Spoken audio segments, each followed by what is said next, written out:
दादा, अरे 7 दिवसावर आले लग्न, हा. सगळी तयारी झाली, पण फर्निचरचं काय? गृहवस्तू भांडार 10 ठिकाणी फिरण्यापेक्षा आपल्याला हव्या असलेल्या वस्तूंच्या हजारो व्हरायटीज एकाच ठिकाणी पाहायला मिळतात, फक्त गृहवस्तू भांडार मध्ये.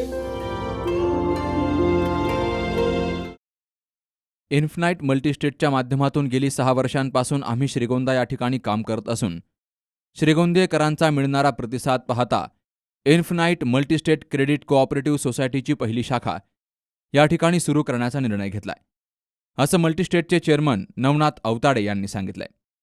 बुधवारी infinite multi-state credit cooperative society limited या पहिल्या शाखेचा उद्घाटन सोहळा सोसायटीचे चेअरमन नवनाथ अवताडे यांच्या हस्ते पार पडला.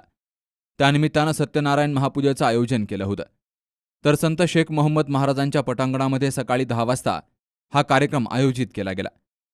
भारत हा विकसनशील देश असून गुंतवणुकीसाठी मोठी संधी आपल्या देशात उपलब्ध आहे. जगातील लोक इथं गुंतवणूक करतात, मग आपणही मागं राहता कामा नये.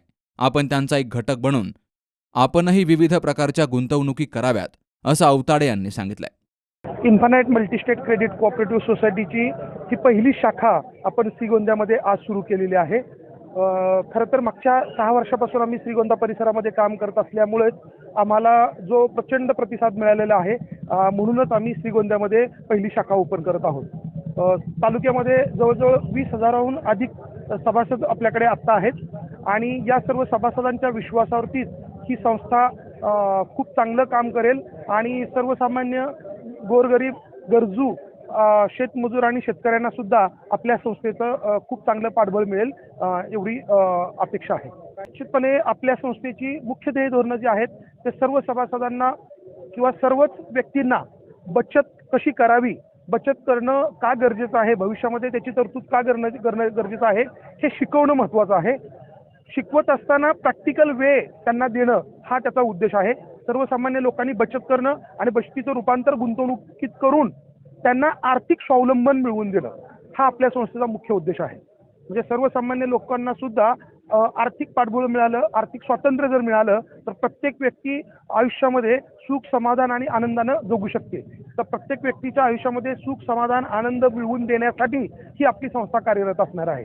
बेरोजगार तरुणांना रोजगार निर्माण करून देणं आणि जे असे उपेक्षित आणि दुर्लक्षित घटक आहेत किंवा जे मनानं खचलेले जे शेतकरी किंवा शेतमजूर असतात, अशा लोकांच्या पाठीशी एक मायेचा हात फिरवणं किंवा त्यांना एक कॉन्फिडन्स देण्यासाठी कुणीतरी पाठीमागं असणं गरजेचं आहे. ते काम आपल्या संस्थेच्या रूपातून आणि आपली जी सामाजिक संस्था काम करते त्या संस्थेच्या माध्यमातून निश्चितपणे आम्ही करणार आहोत. आपल्या वेगवेगळ्या संस्था आहेत.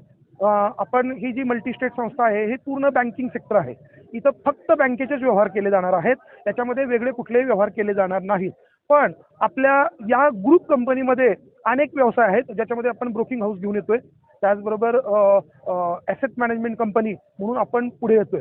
तर सर्वसामान्य लोकांच्या ज्या गुंतवणुकीचे वेगवेगळे पर्याय आतापर्यंत जे माहीत होते त्याच्याहून अधिक पर्याय उपलब्ध आहेत, ते सर्वसामान्य लोकांना माहिती करून देणं हा खरं तर आपल्या संस्थेचा उद्देश आहे. शेअर मार्केट हा त्यातला एक भाग आहे.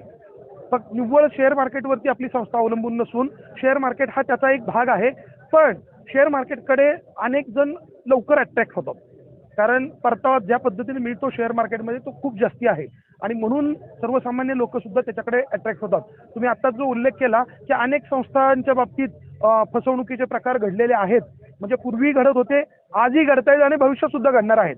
पण ज्या कारणांमुळे फसवणूक होते त्या कारणांचा आम्ही अभ्यास करून तशा पद्धतीनं आपल्याबरोबर जोडली गेलेली कम्युनिटी त्याच्यात बळी पडणार नाही या पद्धतीची आम्ही काळजी घेतलेली आहे आणि प्रत्येकाला सक्सेस मिळू शकतं. उलट मागच्या 10 वर्षापासून किंवा मागच्या 20 वर्षापासून भारतामध्ये ज्या पद्धतीनं प्रगती होत चाललेली आहे, आपला हा देश विकसनशील देश आहे.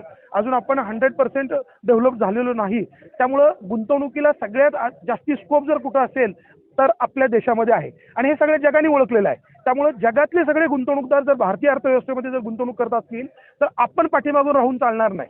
आपण सुद्धा त्याचा एक घटक बनलं पाहिजे आणि आपल्या सर्वसामान्य प्रत्येकाच्या ज्या अपेक्षा आहेत त्या फुलफिल करण्यासाठी आपला पोर्टफोलिओ डायव्हर्सिफाय पाहिजे. बऱ्याच वेळा लोकांकडून गल्लत किंवा गफलत जी होते ते एखाद्या ठिकाणी प्रॉफिट जास्ती मिळतं म्हणून सगळे पैसे तिथेच टाकले जातात. खरं तर ही चुकीची गोष्ट आहे गुंतवणुकीच्या दृष्टीनं. तर डायव्हर्सिफिकेशन असलं पाहिजे. आपल्या वेगवेगळ्या ठिकाणी गुंतवणूक असली पाहिजे, सर्व प्रकारामध्ये गुंतवणूक असली पाहिजे. पण बऱ्याच वेळा गुंतवणूकदाराकडून ती गल्लत होते. पण आपल्या संस्थेच्या माध्यमातून आपण लोकांना अर्थसाक्षर करणं हे मुख्य ध्येय आहे. आपल्या लोकांना अर्थसाक्षर करून सुद्धा त्या लोकांना आर्थिक स्वातंत्र्य कसं मिळवून देता येईल याच्यासाठी आपली संस्था कार्यरत राहणार आहे. तर आपल्या तालुक्यातल्या आणि जिल्ह्यातल्या जास्तीत जास्त लोकांना अर्थसाक्षर करून त्यांना आर्थिक स्वातंत्र्य कसं मिळवून देता येईल याच्यासाठी आपली संस्था काम करते. गेल्या 4 दिवसापासून आम्ही ह्या कार्यक्रमासाठी खूप प्रयत्न करत आहोत. श्रीगोंदा परिसरातले माझ्या ग्रुपमधले जवळपास 50 ते 60 लोक ह्या कार्यक्रमासाठी प्रयत्नशील राहिले.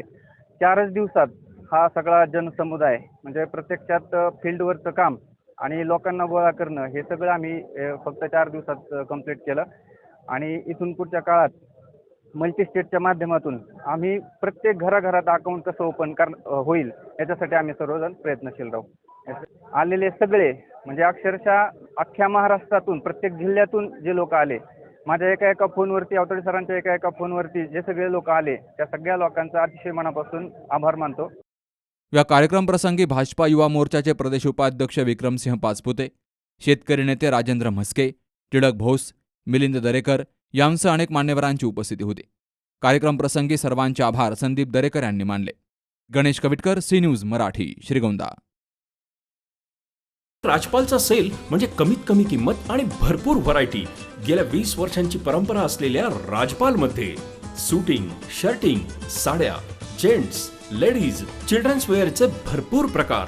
चादर, बेडशीट्स, ब्लँकेट्स, पिलो कव्हर्स, पडद्याचे कापड असं सर्व काही राजपालमध्ये. म्हणूनच तर हिची आणि माझी पसंती एकच, राजपाल. हो ना? राजपाल, नवीन नगर रोड, संगमनेर. विश्वसनीय कापडांची अखंड परंपरा.